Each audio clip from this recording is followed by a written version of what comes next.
عزوز سلامتنا تقبلوا نايزا يوتيوب channel تعزبتي كم يتصنحوا نزوان زدلنا يم زيناتات حيزلكم قريبا لخو نمكتاركم بخبر عدم كبرات تعزبتي بركت بولا حبريتاتات نابيت مستصعنو اقدموا ملختو يدما نوتيفيكيشن نخبصعكم زيناتات بوان نختكاتاتلون نزا يوتيوب channel سبسكرايب بمغبار نايدول ملكت متواقع يترسعوم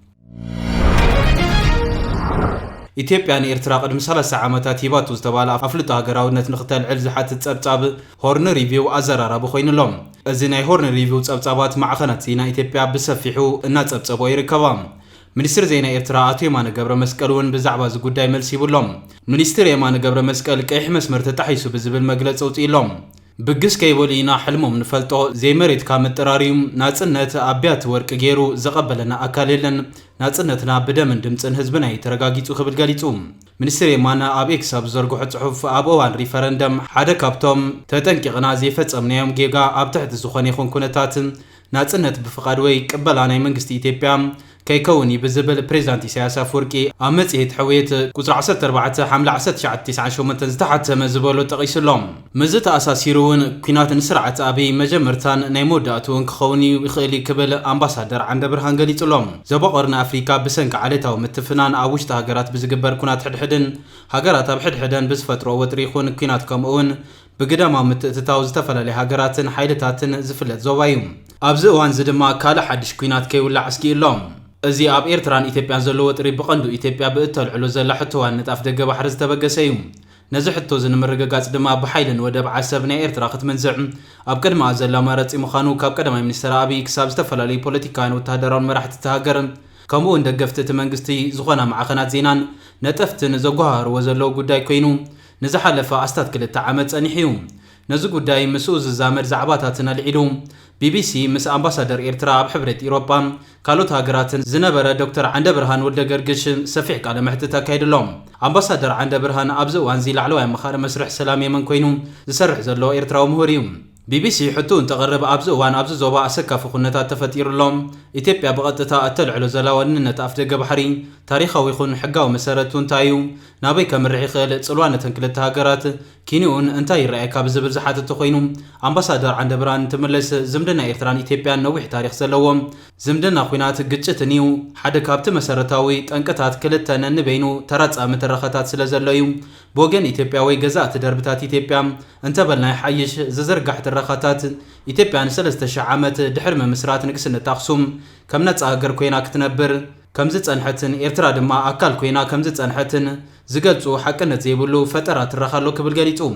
بوغن إيرترا كان لكع كم تقرأي حالو بوتاتات سمين إثيوبيان أكل ويم أخلا ويون مولد نايتي أمود أتا زمن كرمل لدى خرستوسن قدم يشح عمت دحر لدى خرستوسن زنبر أوان نكسنة تأخصومن مسودة بأدوليس عبي سلطانم ما أخل نايتي شعو زنبر علما ونقداون ناي سلطان مرأياتن كم زنبر إمان زبالو خينو نكسنة تأخصوم جن حنسا مسودة دحري وعيتسان كمودة نكسنة تأخصومات حيزو كساب 19 كلتن دمام إثيوبيا وي تأبسينات بهال زنبرتن جماجم بحري إيرترا وين نايت فلتن بفلاي كاب 15 شعاتنا تحيزوم جماجم بحري إيرترا تراي زي كونس مول جماجم كيح بحري بخلتي شناقات كساب صومال حررن نجزا رسو بمندق زتخبو تركاويان زندق ومندق إيلوم سلازي بزيكاتن إيرترا بفيدريشن مس إثيوبيا زتقررنتلن 1950 كاب 19 كلتن كمون فيدريشن بيدو وننو بمفراس هاتي هاي السلاسي نيرترا أبزقو بطلوان كاب 19 كلتن كساب ناتسنت إيرترا 1991 أبزنا برساسا 9 عامتات زالومي إثيوبيا تبهال زل هاجر جماجم بحر ونينام كم زي تفلت التاريخ نبعلو هياو مسكري قبل قريتوم سلاز دما اتترخا فتره استمركوس سلازو خنم بزح ترجم زلو وناي كونن حزب إيرتران 30 عامت تقاليسو عبي مسوات خفيلو ناصنت ورغاغيصو ناصالو علويت هاجر كمسرت كيليلو اتتصقم جن زتفلالي سرعاتات إثيوبيا ناصنت وي ناصالو علويت هاجر إيرترا زي مقبالالهم سلازي اتغچت امونغوزن امونغوتي زي عصف دليت إيرتراوያን نمسر رأس وسانن ناصا هاجرن منغستن لعلاونت ግዛታው ሙሉእነታን زرغاغصت هاجر ናይ ምህላው ድሌትን ኣብ ዝተፈላልየ እዋናት ዝመጹ ኣስፋሕፋሕቲ ገዛት ደርብታት ኢትዮጵያ ድማ ናጻ ህላዊ ኤርትራ ስለዘይቀበሉ ንኤርትራ ብምግባጥ ለዓላውነት ዋነት ኣፍደገ ባሕሪ ናይ ምርካብ ሃረርታ ዘበገሰ ይክብል ገሊጹ نزل كونتات كريون كلنا نتي اب 1998 كساب 2000 ዝተገብረ ወራረት ሒስካም ክሳብ ቀዳማይ ሚኒስትር አብይ አሕመድ ናብ ስልጣን ዝመጻሉ ኣይኩናት ኣይ ሰላም ኩነታት ይነሪሉ ኣብ 2018 ዝተፈረመ ናይ ሰላም ምሕዝነት ስምምዕ ቃም ነቲ ዝነበረ ኩነታት ወዲዩ ምናልባት ንብዙሓት ተስፋ ናይ ነባር ሰላም ኣብ መንጎ ኤርትራን ኢትዮጵያን ተስፋ ናይ ምትሕግጋዝ ዝምድና ኣምቢሩ ነይሩ ይኸውን እዩ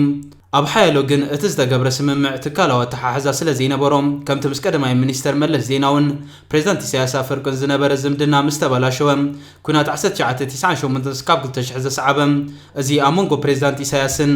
ቀዳማይ ሚኒስተር አብይ አሕመድን ዝተመስረተ ዝምድናውን ብኹራት ትካላውነት ስለ ዝነበሮም ምናልባት ናብ ተመሳሳሊ ኩነት ኩናት ከምርሕ ይኽእል ዝብል ትንታነ ነይሩ ሕጂ ዝትንታነ ዝሰዓረ ይመስል ክብል ገሊጹሎም ቀዳማይ ሚኒስተር አብይ አሕመድ ምናልባት ኣብቲ 2018 ክሳብ 2020 ዝነበረ እዋን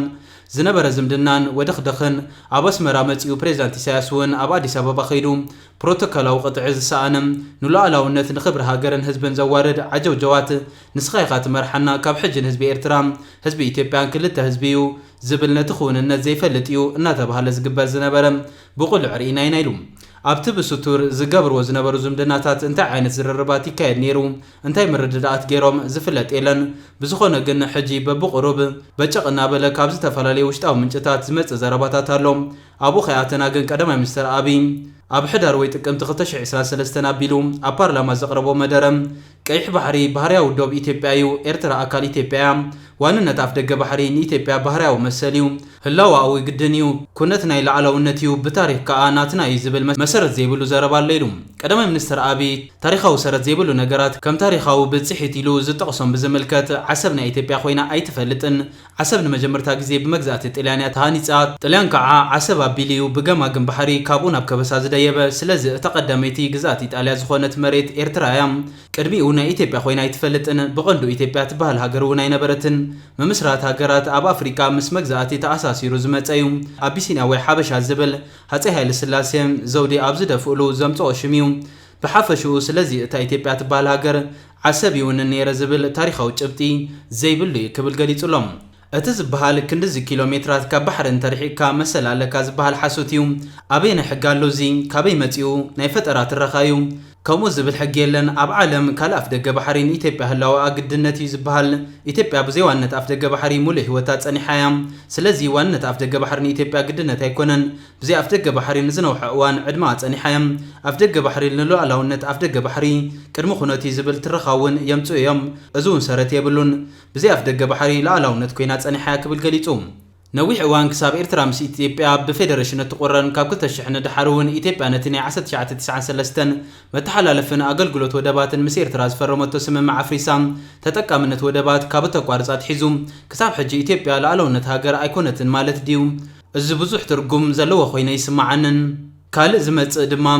ብዙሕ ህዝቢ እዩ ብዙሕ ህዝቢ ሓንቲ ኣፍ ደገ ባሕሪ ዘይብላ ሃገር ኣፍ ደገ ባሕሪ ክትውንን መሰል ዝህብ ኣይኮነን ስለዚ ብኩሉ እቲ ዝፍብርኽዎ ዘለው ታሪኻዊ ይኹን ሕጋዊ መሰረት የብልን ክብል ገሊጹሎም ከም ናተይ ገምጋም ቀዳማይ ሚኒስትር አብይ አሕመድ ነዚ ፕሮጀክት እዚ ክእውጅን ከሎም ምናልባት ካብቲ ንኢትዮጵያ ኣጋጢምዋ ዘሎ ውሽጣዊ ቅልውላው ቁጠባዊ ቅልውላውን ፖለቲካዊ ቅልውላውን ጸጥታዊ ቅልውላውን ኣቓልቦ ህዝቢ ንምጥምዛዝ ተባሂሉ ሃገራዊ ስምዒት ንምልዓል ምናልባት ወደብ ምውናን ኣብ ብዙሓት ኣካል ሊቃን ኢትዮጵያ እቲ ህርፋን ስለ ዘሎ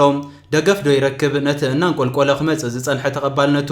ኣብ ኢትዮጵያ ክቐልብሶ ዶ ይኽእል ዝብል ስነ ሞገት ሒዙ መጺኡ እምበር ናይ ብሓቂ ንረብሓ ኢትዮጵያ ኣፍ ደገ ባሕሪ ናይ ምርካብ ዕላማ ሒዙ ኣይመስለንን ስለዚ እቲ ቀንዲ ዕላምኡ ኣቓልቦ ህዝቢ ካብትን ኢትዮጵያ ኣጋጢሙ ዘሎ ኩሉ መዳያዊ ቅልውላውን ምጥምዛዝ ተባሂሉ ዝመጽእ ዘሎ ክብል ገሊጹሎም እቲ ውሽጣዊ ኩነታት ናይ ኢትዮጵያ እንተርኢና እውን ኩናት ኣብ ኣምሓራ ኣሎ ኩናት ኣብ ኦሮምያ ኣሎ ጉዳይ ትግራይ ነባር መዕለበ ይረኸበን ኣብ ክልል ሶማሊ ናይ ኦጋዴን ሓርነት ምንቅስቓስ ኦጋዴን ኣሎ ኣብ መንጎ ብዙሓት ክልላት ናይ ደቡብ ምስሕሓብ ሓልሓሊፉ ዝውላዕ ኩናትን ግጭታትን ኣሎ ስለዚ ኢትዮጵያ ኣብ ከምዚ ዝኣመሰለ ዓዘቕቲ ናይ ቅልውላው ጥሒላን ከላ አብይ አሕመድ ኤርትራ ክወረር የመባሉ ምናልባት ጽላለ ክኸውን ይኽእል እንድሕር ገይርዎካ بجمجامي مجمر تاني مودة تاني سلطان وكخوني خلي زبل أمنة تالني بخناتو سراوتي تيبانتو أوشتي تيبا زول عتوق تقومتات كقطمون كبردو هناي كالن اتزمت زول وزن بالخام أمون قوتو مستفى للي عتوقات حيلتات ግንባር ሰራዊት ሓርነት ኦሮሞ ፋኖ ህዝባውያን ሓርነት ትግራይ ግንባር ሓርነት ኦጋዴን ካልኦትና አሽቱ ኣብ ዓፋር ዘሎ ምንቅስቃስን ናይዚኣቶም ጥምረት ብውሕዱ ስሙር ግንባርና ማዕበለ ይመጻሎም እዚ ንገዛ ርሱ ንስርዓት አብይ አሕመድ ኣብ ዓብይ ስጋት ሸሚምዎሎም ስለዚ ኣብ ከምዚ ኩነታት እዚ ኩናት ክብገስ ወይ ኩናት ናይ ምብጋስ ዓቕሚ ኣለዎ ዝብል ገምጋም የብለይን ክብል ገሊጹሎም እምባርከስ ክቡራት ተኸታተልቲ ነዚ እዋን ዘደለናይ ሓበሬታን ዝመስል ነይሩ ብኻሊእ ዜና እስካዕ ንረኸብ ሰላም